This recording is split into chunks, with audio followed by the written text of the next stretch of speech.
buenos días. Muchas gracias por acompañarnos en este espacio que se llama Afluentes, Encuentros de Literatura en EAFIT. Es un espacio propuesto originalmente por el pregrado de literatura de EAFIT. Yo soy Jorge Uribe, soy el coordinador del pregrado.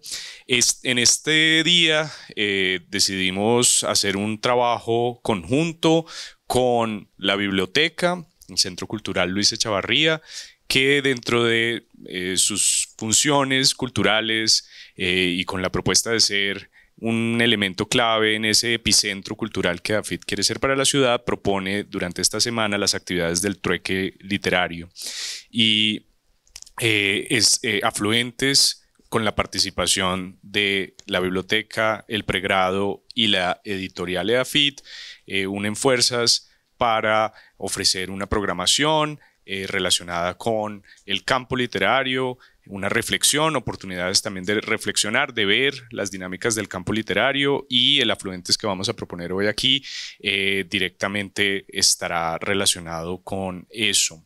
Tengo pues yo el gusto de recibir aquí a Isabel Botero, escritora, guionista, también docente, y a Esteban Duperli, el director de la editorial EAFIT. Isabel es comunicadora social y periodista con maestría en escritura de guiones para cine y televisión en Barcelona, y escrituras creativas aquí, la maestría en escrituras creativas aquí de EAFIT. Durante su carrera profesional ha combinado el mundo audiovisual y el literario, y también sobre eso vamos a estar hablando en este espacio. Ha escrito varios libros de carácter periodístico y guiones de ficción.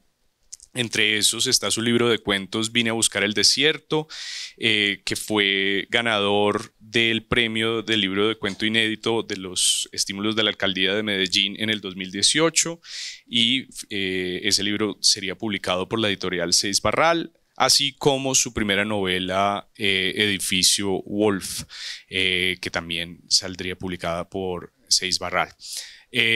La propuesta de la conversación que tenemos aquí también está atravesada por el hecho de Esteban, no solo como director de la editorial, sino también él mismo como escritor, que recientemente publicó la novela El medidor de tierras con Tusquets. Comparten una generación, comparten intereses, son dos escritores de la ciudad que además en sus obras reflexionan de alguna forma, o al menos por ejemplo en la novela Dos Aguas de Esteban y en Edificio Wolf, traen perspectivas sobre una reflexión relacionada con el arraigo y el arraigo de los exiliados, de los migrantes, y hay temas que podemos desarrollar aquí sobre esas construcciones mixtas de la identidad antioqueña, que también es algo que es un tema muy interesante y no es un tema necesariamente tan evidente. Entonces, la idea es que aquí toquemos varios temas, desde el trabajo creativo, también teniendo en cuenta que Isabel fue una estudiante de una maestría en escritura creativa, y a las reflexiones que propone Afluentes, para las reflexiones que propone Afluentes, la idea de cómo se entrena la escritura o cómo se trabaja académicamente sobre la posibilidad de escribir es un tema que siempre nos importa mucho. También plantear el tema de las relaciones entre escritores cuando comparten el campo, y finalmente hablar sobre la escritura audiovisual y cualquier otra cosa que pase por en medio. Entonces, muchísimas gracias Isabel, muchísimas gracias Esteban. Entonces, Esteban, te dejo la palabra. Como decía Jorge, hay algo importante en estas charlas de Afluentes, y es, pero quiero por ir como la es una gran pregunta que hacen siempre a los escritores y las escritoras: ¿cómo diablos funciona esto de la escritura? Que Jorge lo explica con la expresión el entrenamiento. Edificio Wolf no era, hasta donde yo entendí, no era una novela que tú quieras madurando desde hace mucho tiempo en la cabeza, sino un poco te la encontraste en un momento determinado de tu vida. ¿Cómo empezó a funcionar esa trasescena de la escritura? Yo sé que tuvo fuerte búsqueda de autoarchivo, tuvo una parte de investigación, y tuvo que estar en unas jornadas de escritura un poco maratónicas.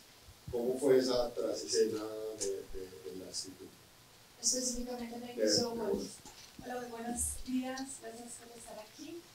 Eh, bueno, en el edificio Gold, realmente a mí me gusta contar una anécdota que me parece bonita y significativa, y es que cuando yo me fui de casa a los 22 años, yo me fui a vivir a ese sótano de ese edificio Gold, y fue una época pues, difícil, compleja en mi vida, y me refugié mucho, suena como un cliché, pero realmente me refugié mucho en la escritura, es decir, eh, me dediqué a escribir mucho en esa época, llené varios cuadernos, pero no era una escritura, en ningún momento yo pensaba que estaba escribiendo una novela ni que ese material algún día se fuera a convertir en una novela, era una escritura... ¿No habías hecho una maestría? No había hecho una maestría, inclusive me puedo ir mucho más atrás, es que no me atrevía ni siquiera a nombrar el sueño de ser escritora. Yo tardé mucho en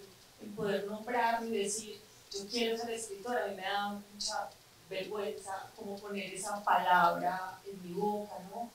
Pero escribía mucho, y sobre todo en la escritura creo una escritura terapéutica de desahogo, de compañía, una escritura que me ayudaba a estar conmigo, porque en una época también como muy solitaria y muy encerrada, y bueno, entonces como que la escritura y esos cuadernos, aunque yo siempre he tenido cuadernos y siempre desde muy pequeñita he escrito. Les voy a contar un secreto que nunca lo he contado.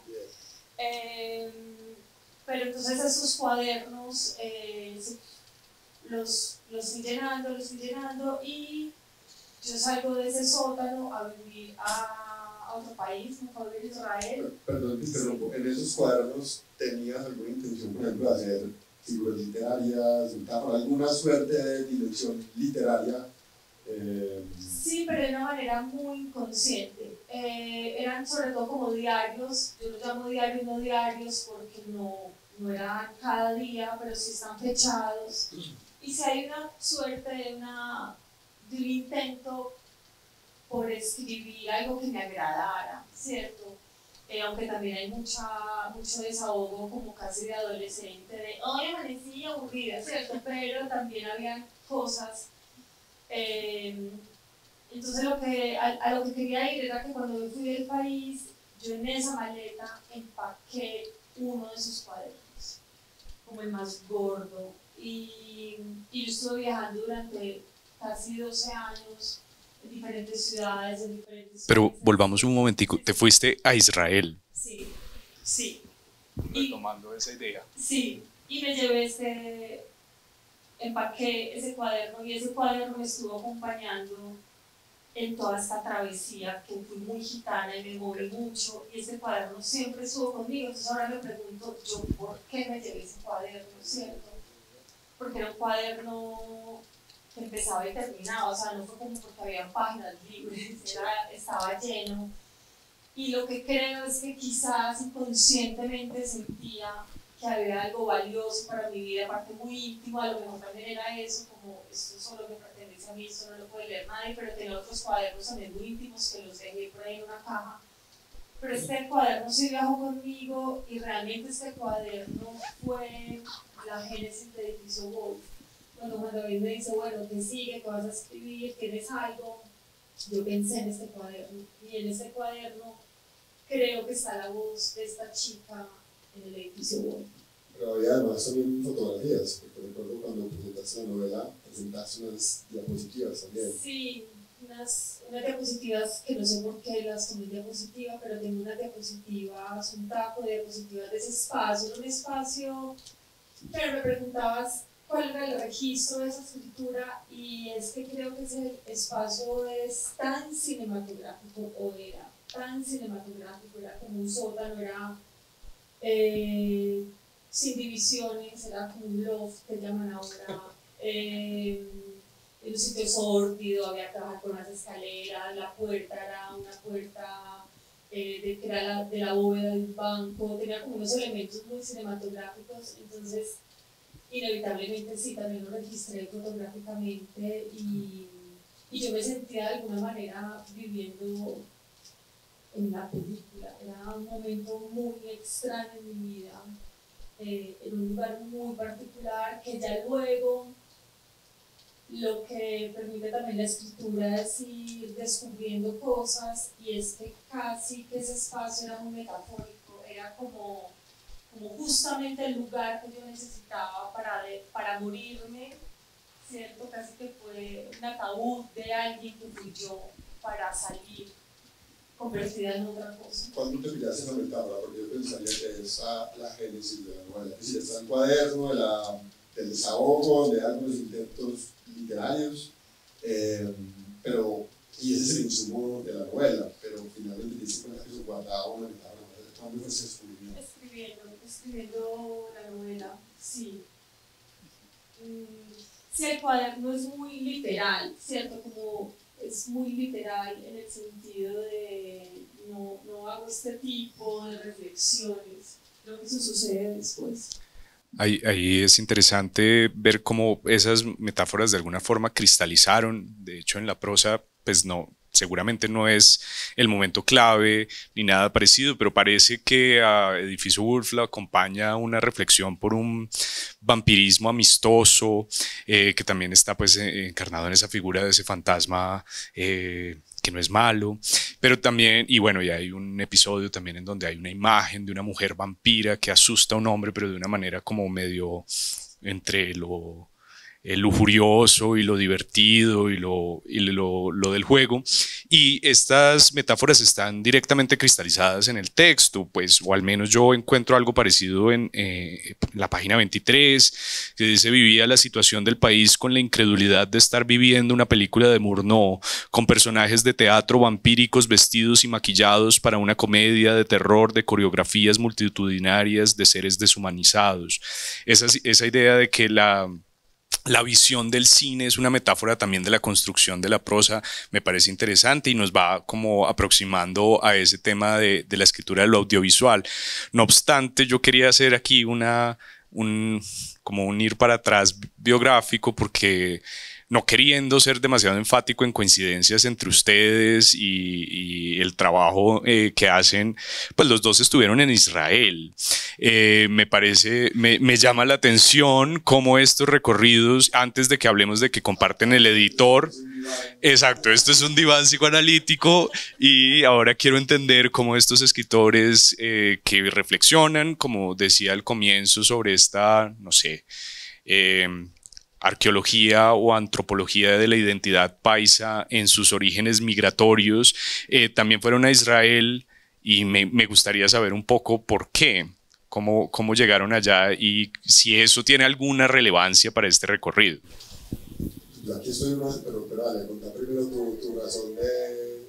Yo fui en busca de aventura, pues fui a buscar el desierto. Sí, fui a buscar el desierto, sí, pero en busca de aventura. Lo que sí encontré fue una cultura que pensaba que conocía, pero que desconocía completamente, y fue una cultura que me gustó mucho, especialmente porque yo no estuve en un kibutz en el desierto, no estuve en una ciudad como Tel Aviv, que es una ciudad pues, occidental por completo. Entonces lo que encontré fue este espíritu. El cine hoy en día es complejo, el espíritu sionista, ¿cierto? Entonces el espíritu sionista amigable, para tomar tu frase del vampirismo, que me llamó bastante la atención. Y pues luego cuando fui a escribir supuse que ahí había un material novelable, ¿no? O sea, hay unas personas que tienen que estar constantemente saltando por el mundo y son capaces de recrear ese mundo perdido una y otra vez en varias partes. Eso fue lo que yo encontré ahí en Israel, pero fue una búsqueda de aventura, de pelados, sin saber muy bien qué hacer. Yo creo que lo tuyo también fue un poco una fuga de para dónde voy, y que esto resultaba un lugar de aventura, ¿no? Resultaba un lugar que no pedía visa. Básicamente, en mi caso fue como eso. Yo estaba viviendo en ese sótano, en estas circunstancias, y estaba estudiando inglés. Mi profesora judía se fue a vivir allá, esos programas que hacen, pues que les facilitan la llegada, ¿no? Entonces ella ya estaba muy estable allá, sabiendo como por lo que yo estaba atravesando, y a veces, creo que eran los comienzos inclusive como el internet, yo no sé cómo me comunicaba con Lía, pero a veces Lía me decía como vente, y un día no sé qué soñé, pero me desperté con la absoluta claridad de que me iba a ir, y le comenté a mis amigas, y una, pues yo también, pues yo también, pues yo también, llevamos 4 y llegó una quinta, llegamos a vivir 5 allá.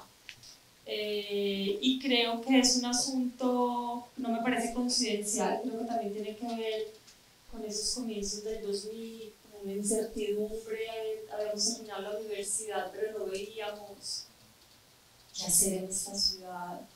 Sí, fue un momento también, yo creo que tiene que ver con la edad, pero también con ese momento. Y más allá de eso, yo en los primeros recuerdos que tengo de mí mirando el mundo es lejos. Siempre quise vivir lejos, y todavía estoy aquí, pero me siento, no sé, que estoy aquí también temporalmente, y que en cualquier momento me puedo ir, no sé, como que tengo esta cosa. Ayer estaba pensando en eso, que uno de los momentos que más me gusta a mí es en medios de transporte. Yo soy feliz en medios de transporte, menos no, hasta me gusta el circular sur porque me trae súper rápido. Me gusta montar en bus, me gusta montar en metro, me gusta montar en tren, me gusta montar en avión, me gusta montar, me encanta manejar. Y no sé, creo que es algo que dice algo, ¿cierto? Como que me gusta esa sensación de desplazamiento. También no sé si te gustó, te llamó la atención, te inquietó la cultura que encontraste allá, que creo que eso es una manera de ser muy diferente al resto del mundo. Sí, lo que pasa es que creo que también el hecho de vivir con estas amigas, ¿cierto? Hice una experiencia muy particular, pero yo sí logré tener amigos de allá. Me casé con un israelí, estuve unos años con él. Y claro, es que ahora es como súper impopular hablar de Israel bien, como no puedo hablar bien de Israel, pero sí puedo hablar bien de Israel, es decir,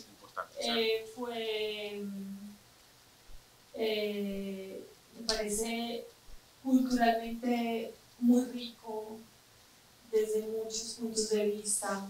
Es un país agradable, se viaja fácil, se come delicioso,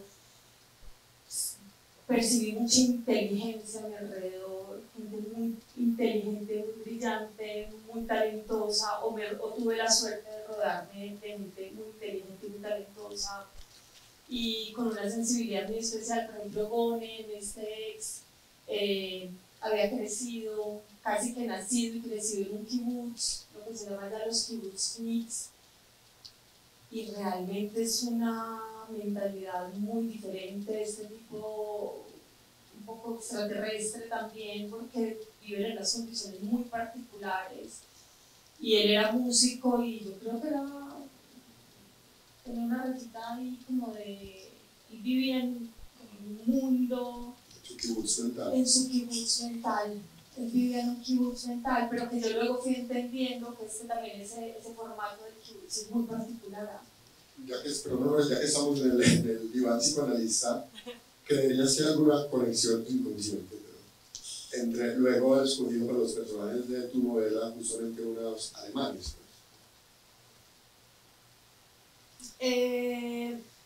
Realmente no, porque ese edificio existe, y ese edificio fue construido por una familia alemana, o sea, eso no fue de mi cosecha. Lo que sí me pareció interesante fue ponerme en esa, lo que sí hice, por ejemplo, una decisión que sí tomé, o que tuve la tentación de tomar. Estos alemanes pudieron haber sido judíos, pero no quise que fueran judíos, yo quise que ellos dejaran Alemania, porque estaban ya percibiendo y casi que adelantándose, ¿cierto? Ellos se captaron, sobre todo ellos captaron lo que estaba pasando, y no querían compartir eso, ¿cierto? Eso también es un poco impopular por esta cosa también de que los alemanes, yo creo que lo hice muy adrede también porque me parece muy injusto cómo a los seres humanos nos van marcando, nos van etiquetando por el lugar donde nacimos, ¿cierto? Entonces viví esto siendo colombiana viajando, ¿cierto? Y escuchaba, y siendo mi pareja judía, sí, mi pareja era judía, esto del antisemitismo no es un invento, realmente existe algo en el ambiente, la gente hace chistecitos. No, y la pareja colombo-israelí, pues... Sí, explosivo. Pero hay chistecitos, ¿cierto? Y también tengo una amiga alemana, y también la gente hace chistecitos con los nazis, es decir, como que se va creando unas etiquetas muy extrañas, y a mí sí me parecía importante decir, sí, el holocausto sucedió, pero no todos los alemanes fueron cómplices, ni todos los alemanes son nazis, ni todos los alemanes entran en este. Entonces esa parte sí la hice muy, muy adrede. Sí, y de hecho creo que es un momento muy bien logrado como de la estructura emocional de la novela, esa pregunta de ¿ustedes son judíos? No, pero no necesito ser judío para responder a una catástrofe emocional. O sea, precisamente es como un gesto antigregario, ¿no? Que es tal vez la gran ventaja que los inmigrantes tienen que aportarle a los lugares, ser no gregarios. No necesito pertenecer a esto para estar aquí, no necesito tener esta identidad nacional para vivir una experiencia emotiva o intelectual. Siguiendo con las coincidencias, y tal vez vamos a insistir mucho, ya mencionaste a Juan David Correa en lo que nos estabas contando, sé que también fue el editor de Esteban. Y me parece muy importante como conectar esa experiencia del escritor con un editor, con qué se le llega a un editor, con qué se sale de la experiencia de haber estado en un trabajo de revisión de una novela con un editor, y en particular ustedes, pues que tuvieron la fortuna de tener uno muy bueno. Cuenta tu historia y yo luego complemento con la mía. La tuya más o menos más cinematográfica. Me encuentro en un avión, pues la David. Ya, ¿cuánto es? Bueno. Puede aportar al contexto. Pues yo Juan David lo conocí por casualidad en una fiesta del Planeta en la que yo estaba invitada, estaba recolada, aburrida, me quería ir, estaba fuera fumando, en plan con un taxi, me voy, me quedo. Y Juan David salió, me dijo, ¿tú quién eres? ¿Escribes? Y yo escribía, yo estaba haciendo apenas la maestría. Yo le dije, no, estoy colada. Y ya me voy, y me dice, pues mira, pero yo sí escribía, pero me dio pena decírselo. Yo estaba escribiendo Vine a buscar el desierto, pero como trabajo de grado de la maestría, que hasta ese momento tampoco era capaz de decir que era escritora, simplemente estaba haciendo una tesis y era lo que yo respondía, ¿cierto? Entonces estaba haciendo ese trabajo de grado y me dijo, si algún día escribes algo, no sé por qué, toma mi tarjeta. Y yo le dije, pues, gracias. Y yo dejé eso así porque a través de Fren Giraldo me pusieron en contacto con la editorial y yo comencé un trabajo con la editorial de AFIP, que Marcel fue el corrector. Y entonces yo como que dejé parado esa tarjeta de Juan David porque yo ya empecé con AFIP y bueno, pasaron cosas que pasan en la vida y yo me volví a encontrar con Juan David en Guadalajara por casualidad, en un avión. Me dijo, tú me quedaste de mandar un libro y nunca me lo mandaste. Yo dije, pues es verdad.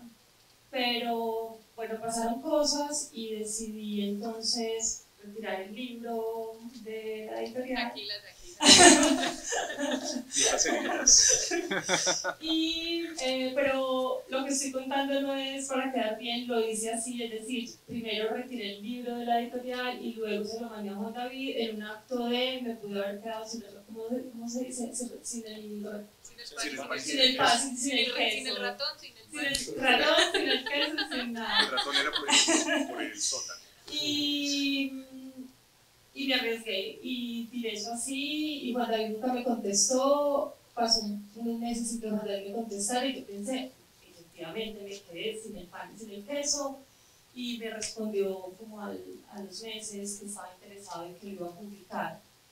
Entonces ese libro ya estaba muy, pues ya había tenido pues corrección de estilo. Había ganado el premio de la alcaldía. Había ganado el premio de la alcaldía y no solo eso, sino que también tuve el acompañamiento de los profesores en la maestría, que primero fue Álvaro Pineda, que yo Álvaro Pineda nunca he tenido la oportunidad de decírselo, todavía tengo eso. Sí.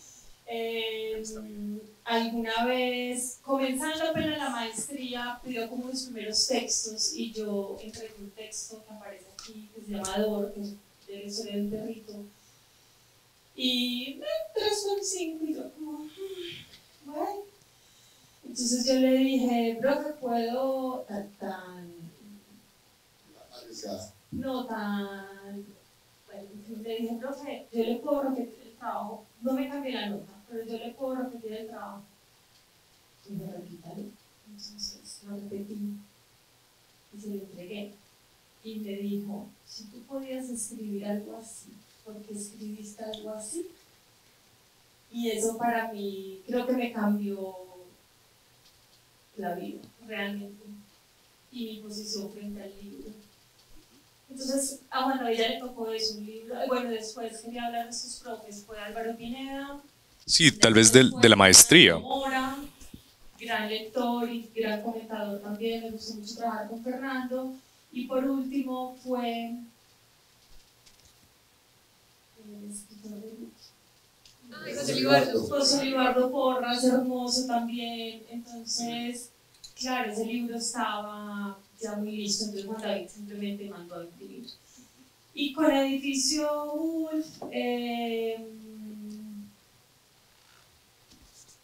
creo que de Juan David lo que puedo decir es que fue como una apuesta muy a ciegas, ¿cierto? Porque como una confianza, todo el tiempo lo que sentí fue mucha confianza y eso creo que es invaluable, ¿cierto? Sobre todo para alguien tan inseguro en este campo como yo.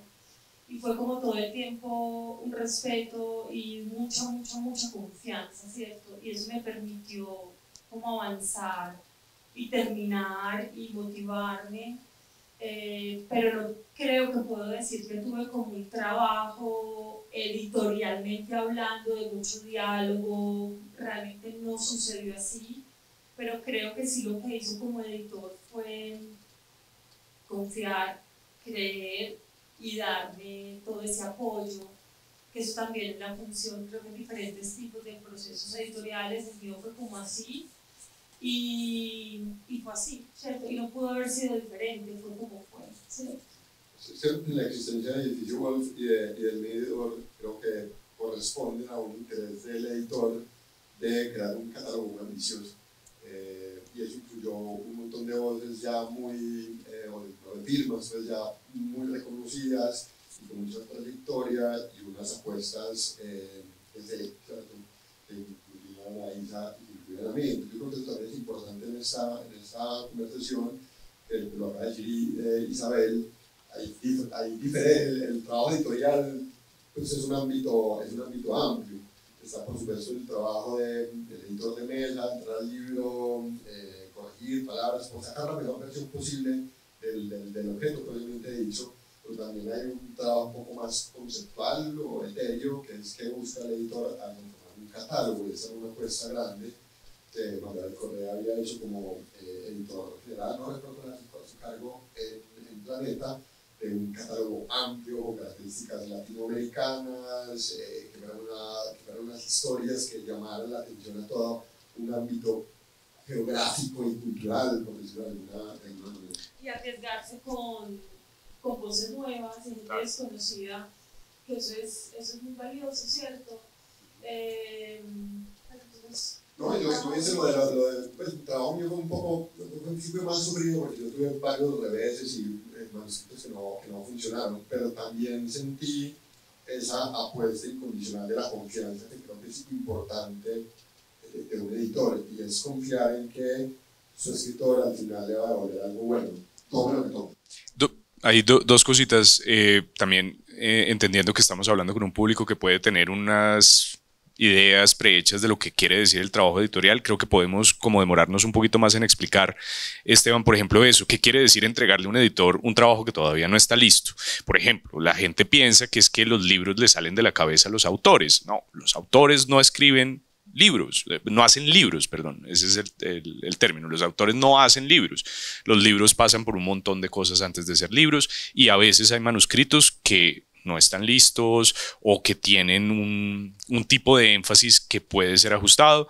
Entonces, es bueno como contarle un poquito a la gente eso. Y una pregunta que yo haría, y bueno, no todo el mundo sabe que Juan David Correa era el editor de Planeta, pero pues la gente ve Seis Barral o Tusquets. Entonces, ¿cómo esa propuesta editorial tiene estas colecciones, y qué hay de esas colecciones que ustedes puedan sentir que entienden por qué Isabel está en Seis Barral y por qué Esteban está en Tusquets? Si es que hay algún sentido en eso, o si se puede vislumbrar algún sentido en eso. No sé, creo, pero no lo está inventando, que tiene que ver con el marco temporal de los libros, me parece a mí. Lo que uno podría llamar más contemporáneo es situado en Seis Barral, hasta donde entiendo yo, y Tusquets va en libros que se mueven en otros ámbitos temporales, pues.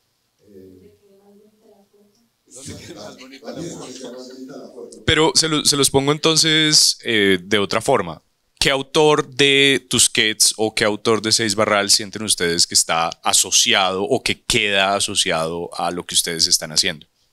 A mí me parece que Juan Diego Mejía, que empezó a aparecer en Tusquets, tiene mucho sentido, porque, bueno, Tuluá en cierto sentido también se ubica en un Medellín del pasado, pero lo de Juan Diego es siempre una reminiscencia que empieza en 1950 y que va acercando progresivamente a lo temporal. Por ejemplo, aquí hay una cierta explicación de por qué va allá. Yo no lo ves. Me lo he preguntado, pero no tengo respuesta. A mí, de hecho, me parece una cosa muy interesante, porque obviamente es como una especie de juego de tarot y medio de astrología, intentando hacer sentido de donde no hay sentido. Bueno, voy a poner yo esa posición, porque realmente lo que pasa es que los catálogos van creciendo en ritmos distintos, y los editores después ven, o sea, Seis Barral y Tusquets eran cosas separadas y después se unieron, y obviamente los editores después tienen que tomar decisiones. Y yo imagino que los editores sí logran procesar en algún momento: esto me huele a Tusquets y esto me huele a Seis Barral. Lo que pasa es que eso no quiere decir que siempre se logre, pero es un trabajo interesante. Es decir, no siempre quiere decir que puedan hacer lo que su plan de una colección quiso decir. Y pensando en cubiertas, creo que lo que no tiene sentido, porque, por ejemplo, Manuel Mejía lo están publicando de nuevo, está en Seis Barral. Tendría más una razón de ser en Tusquets. Ese marco temporal a mí tampoco me conforta mucho.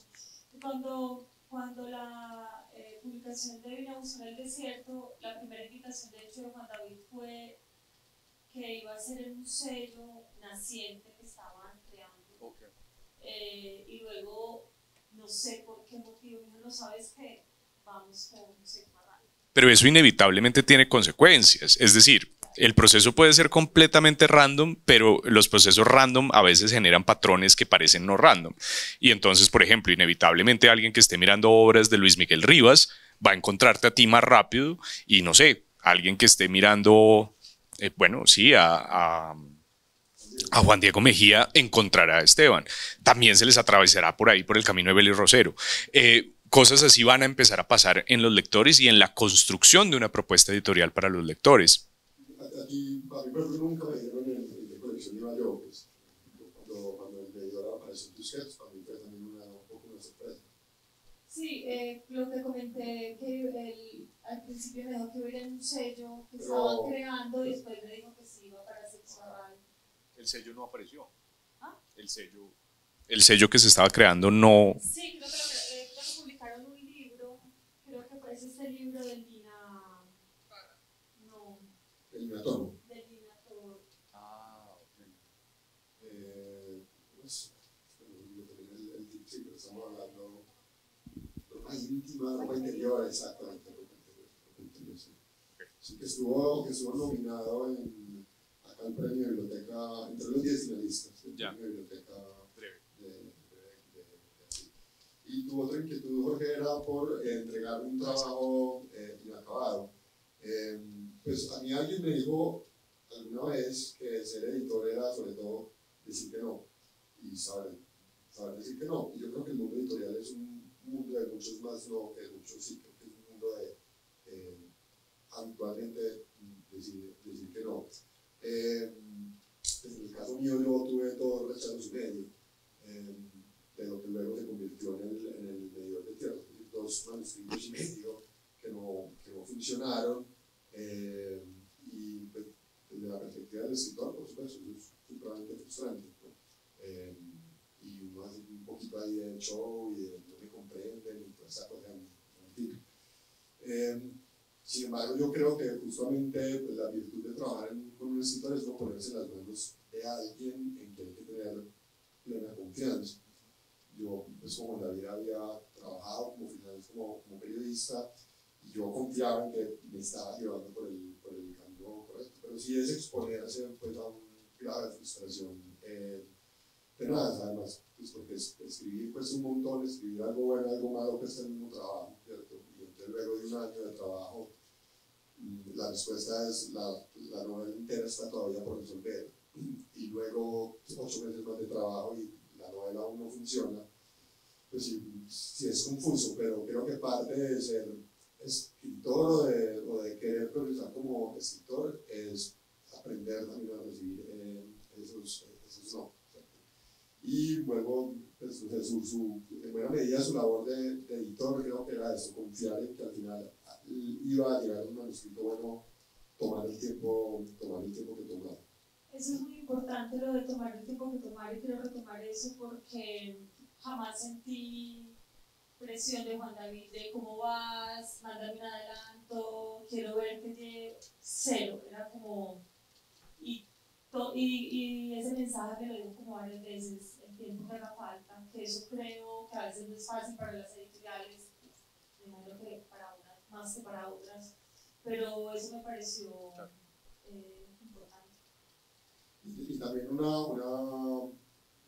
no cuestionamiento al tema de los libros, que yo creo que fue para vos, para mí y para otros libros que salieron en simultánea, pues, digamos, como en el mismo marco de esa ambición de crear un catálogo, y era, voy a permitir que unos escritores y unas escritoras expresen lo que quieran expresar, no voy a intervenir en los temas, no estoy buscando esto o aquello, más bien lo que necesito es una voz colectiva y coral formada a partir del gusto particular de todas estas personas. Sí, ahí también aparece implícitamente una figura que ambos han encarnado y que es importante tener en cuenta, que son los lectores. Es decir, los escritores de una colección, los escritores de una editorial son lectores de futuros libros de esa editorial o de esa colección. ¿Cómo es ese papel? ¿Qué desafíos implica ese papel y qué tipo de conocimiento también genera el estar en la posición de decir, o obviamente no que la palabra de ese lector sea definitiva, pero es un elemento que participa en las decisiones de qué se publica y qué no? ¿Cómo ha sido ese papel?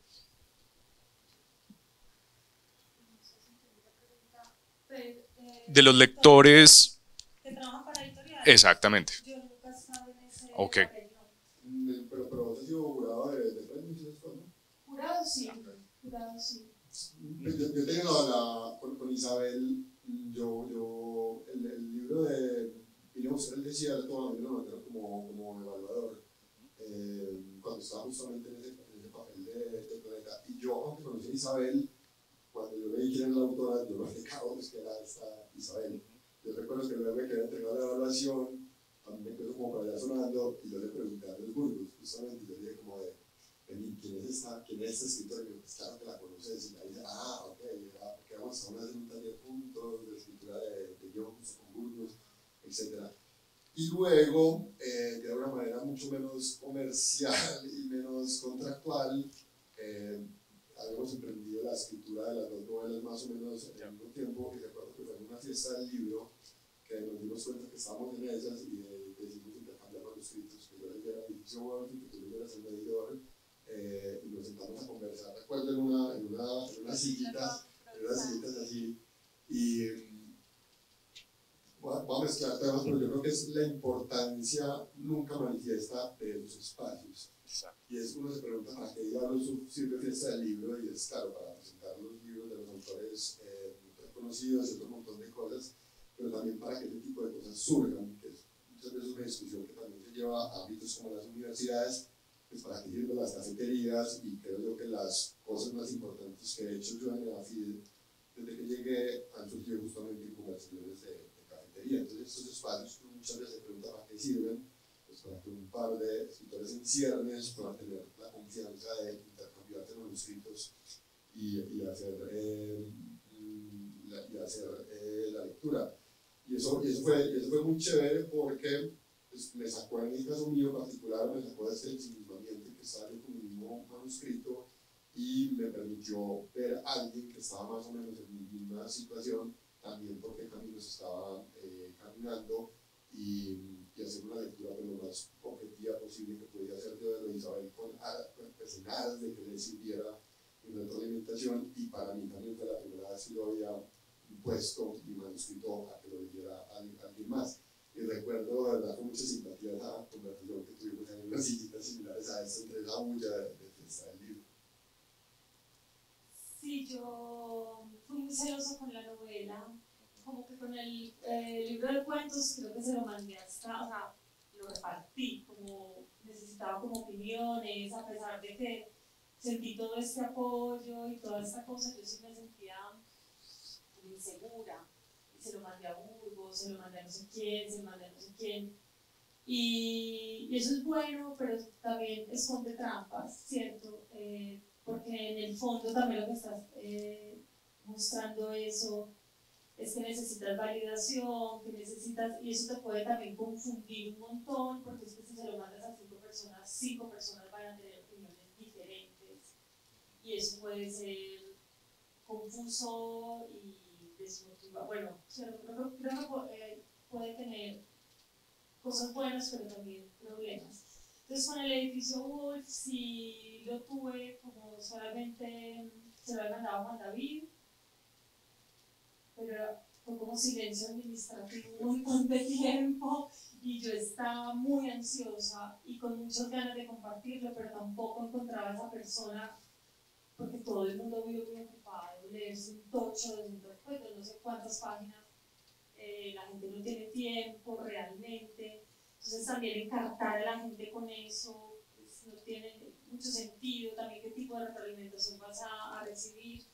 Entonces como que lo guardé, pero cuando vi a Esteban en la fiesta sí fue como un papayazo, y es como me voy a lanzar. Y no recuerdo con exactitud realmente esa conversación referente al edificio Wolf, pero sí recuerdo que me mencionaste algo de la puntuación de unas partes, que yo estaba toda loca intentando escribir sin puntuación unos pedazos, y la había trabajado mucho pensando que eso realmente me estaba funcionando, y Esteban como que, si me acuerdo como dijiste, como, ¿en serio? Como, ¿no crees que le vendría bien la puntuación? Y fue como, es cierto, lo voy a poner puntuación. Entonces fue como fue lo que más me acuerdo de eso, y me gustó. Pero más allá de los elementos puntuales de puntuación, creo que hablamos mucho de los espíritus, del espíritu de las dos novelas, ¿cierto? De finalmente qué significaban estas grandes historias. Yo te tenía esa pregunta, y es ¿cuál es tu relación con la interpretación que hacen otros de tu trabajo? Porque no sé si te ha pasado o que a veces en ciertos espacios yo escribí eso, no tenía ni idea, no había escrito, ¿cierto? Sí, de hecho es muy gracioso para el edificio Wolf porque son 3 tramas diferentes. Una es la trama de esta chica que se va a vivir en ese sótano, otra trama es de esta familia Wolf, desde que sale de Alemania hasta que en esa travesía Barranquilla, Bogotá, Medellín. Y la otra trama era de un fantasma, que es la de este nieto menor de esa familia alemana que murió y vivía en ese sótano y se quedó como encerrado en ese sótano. Hablando, por ejemplo, de lo de Juan David, cuando yo le propuse esto, yo pensé, me va a mandar a freír, o sea, y no, es que, bueno, mira, léete la mortajada, el Mario Zambay, no sé qué, es como, mira, se puede escribir. Bueno, y entonces me gusta porque entonces nadie se pone de acuerdo, es como, ay, me encantaba la trama de la chica, y quería saber más de ella, ya cuando pasó a los alemanes, no sé qué, y otra gente, ay, me encanta la trama de los alemanes, cuando entra la chica, ay, la otra, ay, me encanta ese fantasma, cuando entra, entonces como que realmente cada lector pues lee cosas diferentes, pero esas lecturas que mencionan, esas preguntas, las más maravillosas que me han hecho son en esos eventos de Adopta un Autor, que es con adolescentes o con niños. Y una chica una vez me dijo, ¿por qué en el libro de cuentos? ¿Por qué todo el tiempo están comiendo? Y yo, todo el tiempo están comiendo, como que comiendo. Y de hecho en el evento de la feria de ese autor había almuerzo con menú de cosas que aparecían en la novela, en los cuentos, que yo no era consciente de eso. En la novela también. Y comen todo el tiempo, la novela también comen todo el tiempo, no sé qué me pasa. No, sí sé qué me pasa, pero... Y otra niña en otro autor también con los cuentos me dijo, ¿por qué maltratas a los animales? Y yo maltrato a los animales. Sí, mira, aquí un gato no sé qué, aquí un perro no sé qué. Y yo, ay, pero yo no los maltrato. Hay maltrato, pero no, yo no era consciente de eso. Entonces, finalmente creo esas teorías tan bellas sobre la lectura, sobre la escritura y sobre la lectura, y es que inevitablemente hay un diálogo inesperado siempre entre lo que uno escribe y lo que la gente recibe, y creo que cuando uno lee un libro, en lo que vibras es como una frecuencia que vibra por tu propia vida, tu propia experiencia. No siempre son ni las frases más bellas, ni las frases no sé qué, es algo que entra en tu frecuencia que te llega como directo, ¿no? Ahí, que te está hablando a ti. Me parece bien interesante tocar esto con, bueno, como la pregunta que les hacía tenía que ver con esta posición de leer para el otro y estos tipos de respuestas. Pues mucha gente puede responder a lo que yo les ponga, pero aprender a leer, y ese es el gran desafío de las personas que estudiamos literatura y por eso también lo hacemos, aprender a leer para distintas cosas. Y Esteban mencionaba cómo la figura de estar leyendo la novela de otro que todavía no está publicada, que está en proceso, implica que yo soy capaz de hacer una lectura que le sirva al otro. Y eso implica como una especie de ejercicio de desdoblamiento en el que yo como lector converso conmigo mismo, no sobre lo que me importa a mí, no sobre lo que me gustó a mí o lo que no me gustó, en lo que resoné, en lo que no resoné, lo que yo hubiera hecho distinto, sino en qué puedo decir yo que le sirva al otro. Y esa es una posición como muy compleja mentalmente, que además pues los profesores pues tenemos que lidiar profundamente con eso, porque no es solo, o sea, lo que nosotros tenemos que escribir en un parcial no es solo lo que yo creo que juzgue, encasille a una persona que todavía no está formada, sino es qué le digo yo que vaya a ayudarle a hacer algo mejor de lo que ya está haciendo. Y eso en algunos casos puede implicar ser porrista, en el sentido de hágale ánimo, que yo veo que usted está como muy desanimada y entonces suba ahí, gane confianza. Y en otros casos puede ser exactamente lo contrario. No, es que su confianza está a 20 kilómetros de lo que usted está haciendo. Bájele y sintonícese en una posición. ¿Qué atributos tiene que tener o tiene que desarrollar uno para poder hacer esa lectura que es para el otro?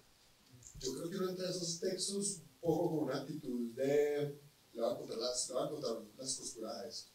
Voy a encontrar todo lo falible en este libro. Yo creo que eso es perjudicial, ¿no es cierto? Por supuesto hay que tener pues, una postura crítica,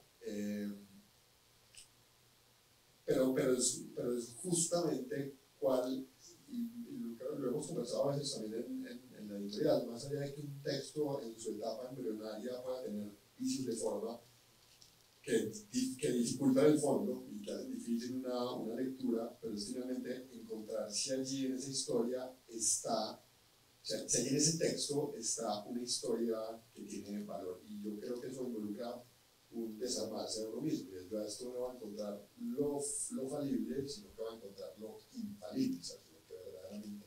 Yo creo que eso es un poco lo que hicimos, claro, pues nos dimos ahí varilla con ciertas cosas, esto no funciona, etc. Señalar inconsistencias, no creo que tú me dijiste, pues si matan a unos animales a balazo y nadie oye. No sé, todas esas cosas, muchas de las novelas se caen por eso, porque hay inconsistencias meramente de lo práctico. Pero en últimas fue encontrar que tanto en tu historia como en la mía había un valor, y eso involucra no leer la búsqueda de lo falible. Ahora, cuando uno lo contrata, por ejemplo, para ser lector de evaluación, si un poco pues, las editoriales le dicen no me haga perder la plata, o sea, ayúdeme, sí, ahí son dos ambientes distintos. Pero aún así yo creo que la actitud debe ser finalmente en esto, el escritor puede estar pasando entonces por un mal periodo de tiempo y puede estar escribiendo mal, pero en últimas tiene entre manos una historia que puede ser bien contada, que creo que es lo que entiendo también tú, por eso si eras capaz, y supongo que si es el mismo texto, la misma historia, ¿no? Si la puedes escribir bien, porque ya la escribiste mal. Sí, le relacioné eso con lo de ser profesora. Llevo muchos años siendo profesora y uno aprende, uno no nace siendo profesora. Yo aprendí, he ido aprendiendo, ¿cierto? Y lo que creo es, por ejemplo, soy profesora sobre todo de guión, entonces me llegan los chicos y las chicas con sus historias para desarrollar. Y claro, yo ya descubrí que yo me tengo que aprender a desplazar, no es lo que a mí me gusta, no es la historia que yo quisiera contar, sino despertar deseos. ¿Para qué? ¿Cierto? Y porque creo que a veces esa cosa del profesor te vuelves, o bueno, voy a hablar en primera persona porque hay muchas maneras de ejercer la docencia, pero en mi caso ha sido de sentirme muy presente a cada vez intentar hacerme como un lado y simplemente sentir que mi función es despertar deseos en eso que están haciendo, ¿no es cierto? Claro, también soy experta en encontrar, ¿cierto? Como las pequeñas costuras, las pequeñas cosas, porque también eso se aprende, ¿no? Los editores saben, no se les pasa media, ¿cierto? Pero eso es un hábito que se aprende, pero cada vez me preocupa menos eso, ¿cierto? Sino más bien eso, como acompañar procesos y despertar deseos y poder hacer las preguntas precisas, más que tienes que hacer esto, es muy difícil hacer buenas preguntas. Y a una buena pregunta va a corresponder una buena respuesta, no siempre, pero a una mala pregunta es muy difícil tener una buena respuesta. Yo tengo, volviendo a la cifra como el género literario, a mí hay algo que te lo quería preguntar, y es porque estamos en la época de la autoficción, ¿no? La tendencia literaria de la tendencia, género, no sé cómo llamarlo, pero la autoficción, es decir, la vida mía es insumo para, que puede ser expresado en distintos grados de literalidad. Yo estoy contando mi vida propia hasta mi vida atravesada por otros filtros de la ficción, desembocan en otras historias. ¿En qué parte de ese espectro crees tú, Isabel, que te encuentras? Porque los cuentos que vienen a buscar el desierto es tu travesía por varios países, pero no es tu travesía por varios países. Y lo mismo sucede con el edificio Wolf, es la historia del lugar donde viviste, pero no es su historia. ¿En qué parte desde ser literal hasta la ficción por completo, en dónde estás ubicado? Esa era la sorpresa. No, aparte de la sorpresa. Es el secreto. Lo que quería, para responder eso, me gusta mucho una frase de una escritora que se llama Mary McCarthy, que decía: estoy recogiendo ciruelas reales para preparar un pastel imaginario.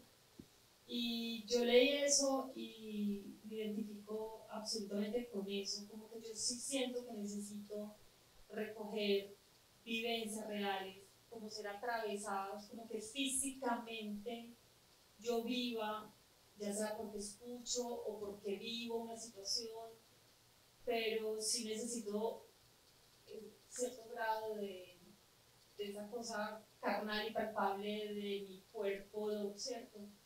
Que las historias como que me atraviesen, pero a partir de eso cocino un pastel imaginario, ¿cierto? Me doy muchas libertades, como que no me interesa para nada serle fiel a eso que viví, ni eso que me contaron, ni eso que me pasó, sino que casi que quiero ir escuchando el texto que necesita y hasta dónde puedo llegar, ¿cierto? Hay unas más cercanas a otras en el libro de cuentos. Hay historias que es muy paradójico porque las historias que parecen más absurdas son las más reales, son las que casi son una transcripción de lo que me pasó. Pero sí, como que siento que cada vez, creo que el libro de cuentos sí es muy cercano a la autoficción. En el edificio Wolf siento que ya, aunque la parte de la chica es casi ese cuaderno, ¿cierto? Pero como que me gustó hacer el ejercicio de imaginarme cosas y creo que lo que estoy escribiendo ahora cada vez quiero también, aunque también es, no sé, como que creo que no he llegado a un punto de ser capaz de escribir una historia completamente ajena a mí, no. Y no sé si me interesa o no sé si es me lo he preguntado, si es que me falta una capacidad para hacer eso, ¿cierto? O simplemente, no sé dónde está. Yo quiero contrapreguntar con Veneno y Maraleche, y además vamos a meter a Jorge también en esa andura, y es, hay valor en la autoficción pura. Estoy contando mi historia. Es decir, si yo soy Winston Churchill y acabo de derrotar a Lee Hellman, pues claro, escribo mi autobiografía, pero si yo soy... Lo que pasa es que una cosa es la autobiografía, otra cosa es la autoficción. Creo que la autoficción lo que está proponiendo es un ejercicio de invención, ¿cierto? La autobiografía no, supuestamente la autobiografía pues está intentando serle fiel a lo que sea, pero sí creo que no es comparable la autobiografía y a la autoficción, creo que son dos ejercicios muy diferentes. Pero cuando la autoficción, claro, lo que pienso yo, o yo he corrido hacia la ficción y a la deformación de las cosas, sobre todo también porque siento que, primero, es mi intimidad. A mí no me interesa estar exponiendo cosas muy íntimas que cualquier persona pueda acceder a eso, pero a lo mejor es pudor, a lo mejor es, llámelo como quieran, pero no me interesa. Simplemente hay cosas que solo me pertenecen a mí. Eso es un riesgo. Otro riesgo que creo y es que hay cosas que quizá no deban publicarse en un libro, sino que se deben quedar en una sesión de psicoanálisis o con tu terapeuta, ¿cierto? Yo escribí este libro yendo a psicoanálisis, y no es un chiste, y creo que muchas cosas que yo quería, que yo necesitaba hablar, responderme, analizar, sacar de mí, se quedaron en esa sala, gracias infinitas, porque qué necesidad hay de ponerla, o sea, un libro, pero bueno, estos son visiones, ¿no? Creo que un libro no es el instrumento para ese tipo de terapia, y siento que hay muchos libros que se vuelven como ejercicios de terapia, y es como, ¿qué necesidad hay de eso? Y creo que otro riesgo es los libros que funcionan como un desahogo, ¿cierto? Como esa primera cosa como casi de venganza. Y siento que también es eso, es que te pide el libro, que pide esa ficción y terapéate. Pues yo la pregunta, pues, vivimos en una época donde todos estamos obsesionados con nosotros mismos y con nuestra propia imagen, y yo creo que eso se traspasa a la literatura. ¿Pues qué opinas de eso, Jorge? Sí, no, yo tengo ahí una visión pues también muy del profesor de literatura y de la persona que está obsesionada con el lenguaje. Si la ficción deforma la realidad, la ficción informa la realidad. Cuando el profesor Álvaro Pineda te decía, si usted podía escribir esto, ¿por qué escribió esto? Era la misma historia, pero eran las mismas palabras. ¿Qué fue lo que hizo que uno era una escritura mala y la otra era una escritura buena? Bueno, el lenguaje, lo que pasaba en el lenguaje, la manera como se informa una realidad a partir de palabras. En esa posición, para mí, las políticas de la identidad, el relato de la autenticidad, pues siempre serán muy difíciles y serán filosóficamente complejos. Es decir, el relato que yo cuento de mí mismo, en qué sentido es real, la autoficción, entonces, y parte del relato que yo cuento de mí mismo, pues entramos en el problema ontológico de cómo se configura un ser si estamos en la dimensión de las palabras. Entonces, en ese sentido, o sea, yo puedo imaginar excelente autoficción y puedo imaginar que un poema cuán abstracto como sea posible, no sé, el poema 13 de Trilce, eso es autoficción. Pues ese es el de Pienso en tu sexo, círculo más prolífico que la mar. Bueno, ese poema es autoficción. Pues sí, seguramente es autoficción, pero es tremenda autoficción, porque cada una de esas palabras está escogida y con rigor adamantino para poner otra cita por ahí. Bueno, yo no sé si... El secreto, claro. También eso de lo del yo, la autoficción, que es como tan cuestionado ese yo, que claro, es entrar ya en unas cosas ontológicas muy extrañas. Ayer por casualidad llegué a una definición de la palabra persona, que no la conocía, y era máscara, ¿cierto? Lo que hay detrás lo que hay delante de la cara. Y finalmente es eso, es que las personas somos, y de ahí viene personaje, ¿cierto? Y finalmente es eso, todos somos personajes y solo podemos estar en un sitio a la vez, yo solo puedo estar viendo esto, yo no estoy viendo qué hay detrás, y esas limitaciones son los que hacen la narración, ¿cierto?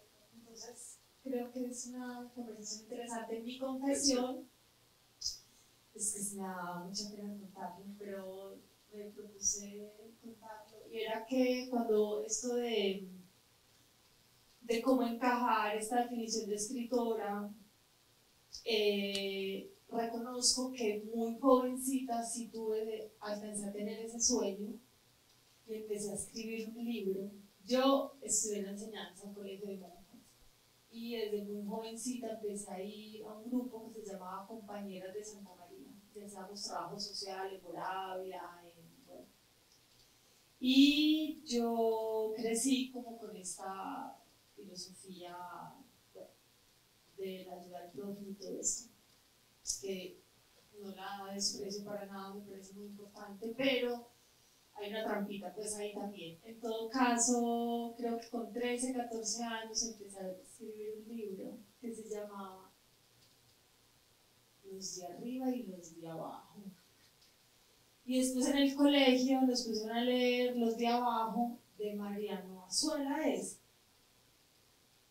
y se llamaba igual, y era una cosa ahí de la Revolución Mexicana, y me sentí tan triste, tan patética, tan poco original, que abandoné mi primer proyecto literario. ¿Y quedó vestigio de ese? No, yo creo que yo quemé todo, quemé todos mis diarios, no entiendo por qué hice eso, me encantaría tenerlos. Escribí muchos diarios de esos con llavecita. Me hubiera encantado guardar esos diarios. Lo que conservo de esa época fueron 3 cuadernos de los retiros espirituales del colegio, de cuarto, quinto y sexto de bachillerato. 3 Gbook de 100 hojas, llenos en 2 días. O sea, me poseyó el espíritu de Juana de Zaragoza. Bueno, yo creo que podríamos seguir conversando y de hecho dejamos ahí la parte de la reflexión de los lenguajes audiovisuales, que creo que habrá espacios para ello, pero quisiera también en el tiempo que tenemos darle la oportunidad al público si quiere hacer alguna pregunta, algún comentario.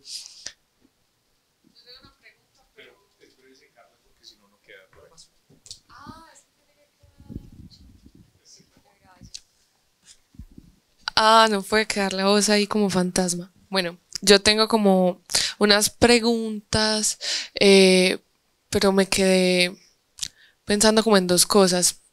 Quizá no tiene que ver con las obras, pero ahorita que Isabel hablaba de que le gustaban mucho los transportes y luego cuando Esteban hablaba de la importancia quizá no tan reconocida de ciertos espacios, ¿cierto? Como cafés, cafeterías y me quedé pensando en más, pasillos, muritos, todos esos lugares donde terminan ocurriendo encuentros y se desenvuelven conversaciones o también me pongo a pensar en la forma en la que yo terminé haciendo la maestría que hice, que es una historia bien particular que obviamente no voy a contar. Pero entonces estaba pensando, por aquí lo escribí, voy a ver.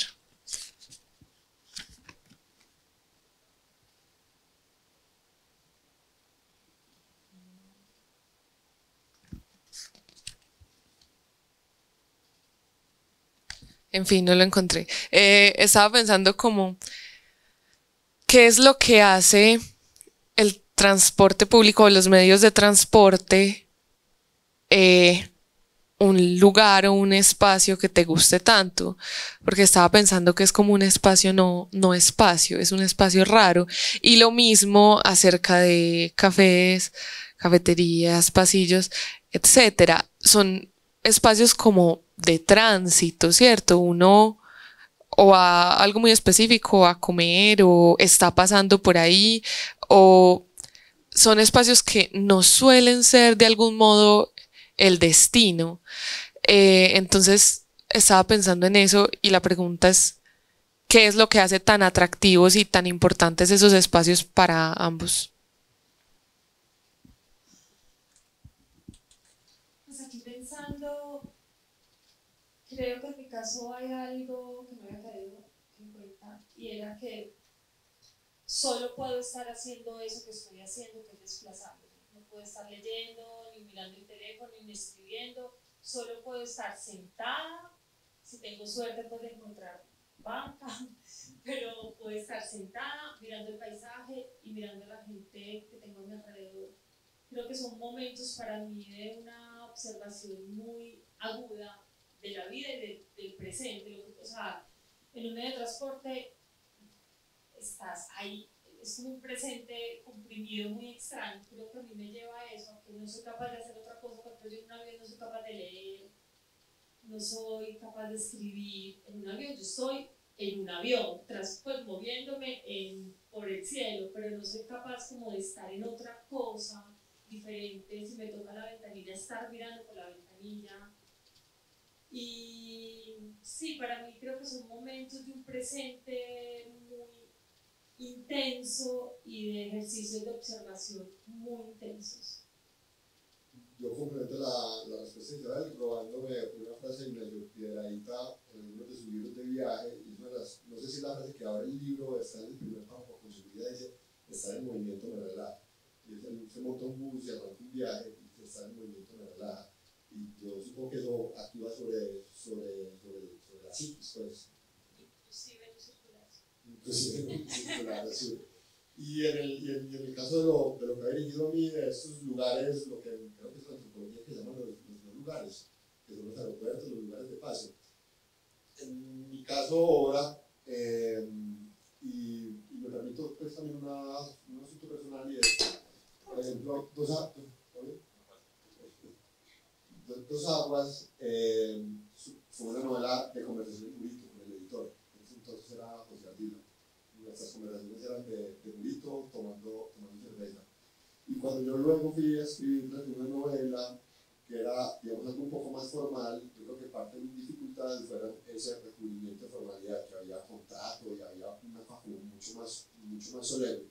Entonces a lo que voy es que en mi caso, estos lugares son los lugares donde yo estoy predispuesto mentalmente a que va a suceder algo, y creo yo que esa espontaneidad es lo que me permite justamente que mi cerebro funcione de una manera mucho más creativa. Yo funciono muy mal en los lugares predestinados a hacer tal cosa, reuniones de trabajo y todas estas cosas a veces no resultan tan bien cuando son lugares de encuentro rodeados de la espontaneidad. Mi mente funciona pues mejor en términos de espontaneidad.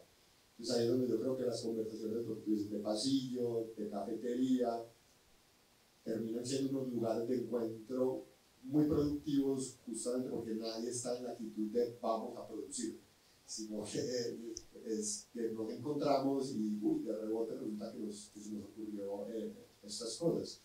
Y por eso digo yo, a veces uno ve, ¿a qué diablos existe una cafetería en la universidad? Para que la gente se encuentre, y cuando la gente se encuentra pasan cosas. Y luego, ¿para qué sirve la fiesta del libro? Para muchas cosas, pero sirvió para que los escritores con dudas, en ciernes, con toda la timidez posible, intercambiaran manuscritos y pudieran leerse, que luego pues, terminaron convertidos en libros.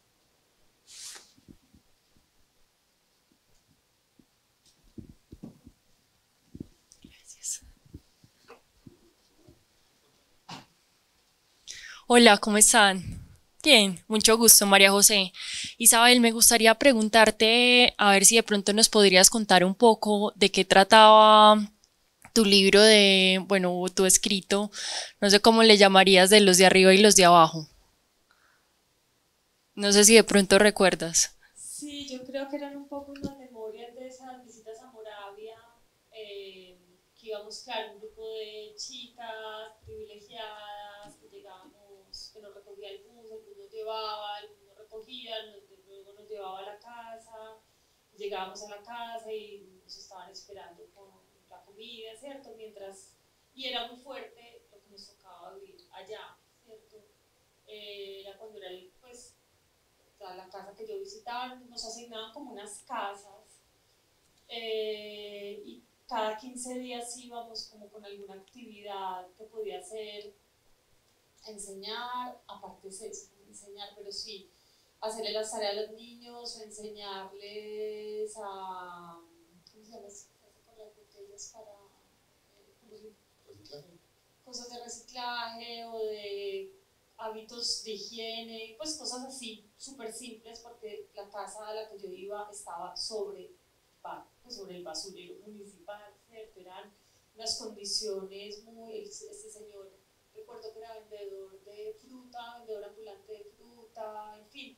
Entonces yo creo que era como un poco reflexiones adolescentes, sí, sobre lo que yo me encontraba ya de la vida de esas personas en contraste a la vida que yo tenía. Entonces era como eso de ese concepto de los de arriba y los de abajo, pero eso este señor ya tenía eso muy claro, hacía mucho. Pero yo creo que es una de las tantas premisas narrativas, ¿no? Diferencia poderoso, débil, rico, pobre, ¿no? Sí, y no creo que en ese momento llegara tan lejos, pero en estos días que dije, yo nunca he contado esto, algún día lo contaré y fue hoy. Creo que en esa posición mía, supuestamente desde arriba, también hay unas complejidades y unos complejos y cosas con las que yo no me siento cómoda, esa cosa de salvadora, ir a ayudar a quién y cómo, ¿cierto? No sé. Pero en ese momento sí sentía que lo que estaba haciendo... que había un drama encerrado en esto. Yo tengo una pregunta. Bueno, muchas gracias por aceptar esta invitación, por acompañarnos. Y te quería preguntar cómo fue el proceso de creación o de adaptación de tus diarios hasta llegar ya a la composición de la novela. que uno de los criterios fue que no fuera ni desahogo, ni terapia, ni eso que decíamos ahora, ¿cierto? De qué cosas me quería guardar para mí, hay cosas en ese cuaderno que no quiero compartir con nadie más, o qué cosas ya superé en terapia, o qué cosas tengo que seguir yendo a terapia, pero que sentía que me pertenecían solo a mí. Pero más allá de eso, de ese asunto pudoroso, creo que era qué cosas realmente le pueden interesar a las personas que lean sobre esa historia, ¿cierto? Entonces, cosas que dijeras, uy, qué buena imagen esto, eso lo puedo convertir en una escena. Claro, claro, claro. Y me parece que fue maravilloso porque finalmente yo lo que creo que yo conservé ese cuaderno mucho tiempo, y es que es mi memoria. Yo no tengo tan buena memoria, mi memoria es más fugaz. Yo recuerdo la sensación de las cosas, pero tener datos tan precisos fue maravilloso, ¿no? Porque a mí ya se me habían olvidado. La puerta no estaba descrita, por ejemplo. La puerta estaba descrita, habían cosas que había un poema por ahí que estaba textual, ¿cierto? Habían cosas que sí casi que las copié y pegué, bueno, pero otras cosas eso, sentía que no tenían que ver con la historia y sobre todo era eso, que yo quería dejar de ser yo y crear un personaje, entonces a ese personaje lo quería dotar de otras cosas que no correspondían a mi historia, ¿no? Bueno, muchísimas gracias. Es siempre un placer poder darle perspectiva al trabajo literario y así como la vida pasa en los lugares de tránsito, pues la literatura también informa vidas, ¿no? Y entonces pasa en lugares donde la gente vive, en conversaciones con personas que se están interesando porque están estudiando, porque quieren escribir, porque editan, o sea, la literatura está hecha al fin y al cabo de vida de gente. Entonces es siempre un placer poder hablar sobre estas cosas. Muchas gracias, Isabel. Continuaremos conversando mañana, ya más específicamente también sobre La Vorágine, muy invitados, muy invitadas a la lección inaugural del pregrado de literatura mañana a las 6, aquí mismo. Y muchas gracias, Esteban, y seguiremos entonces conversando.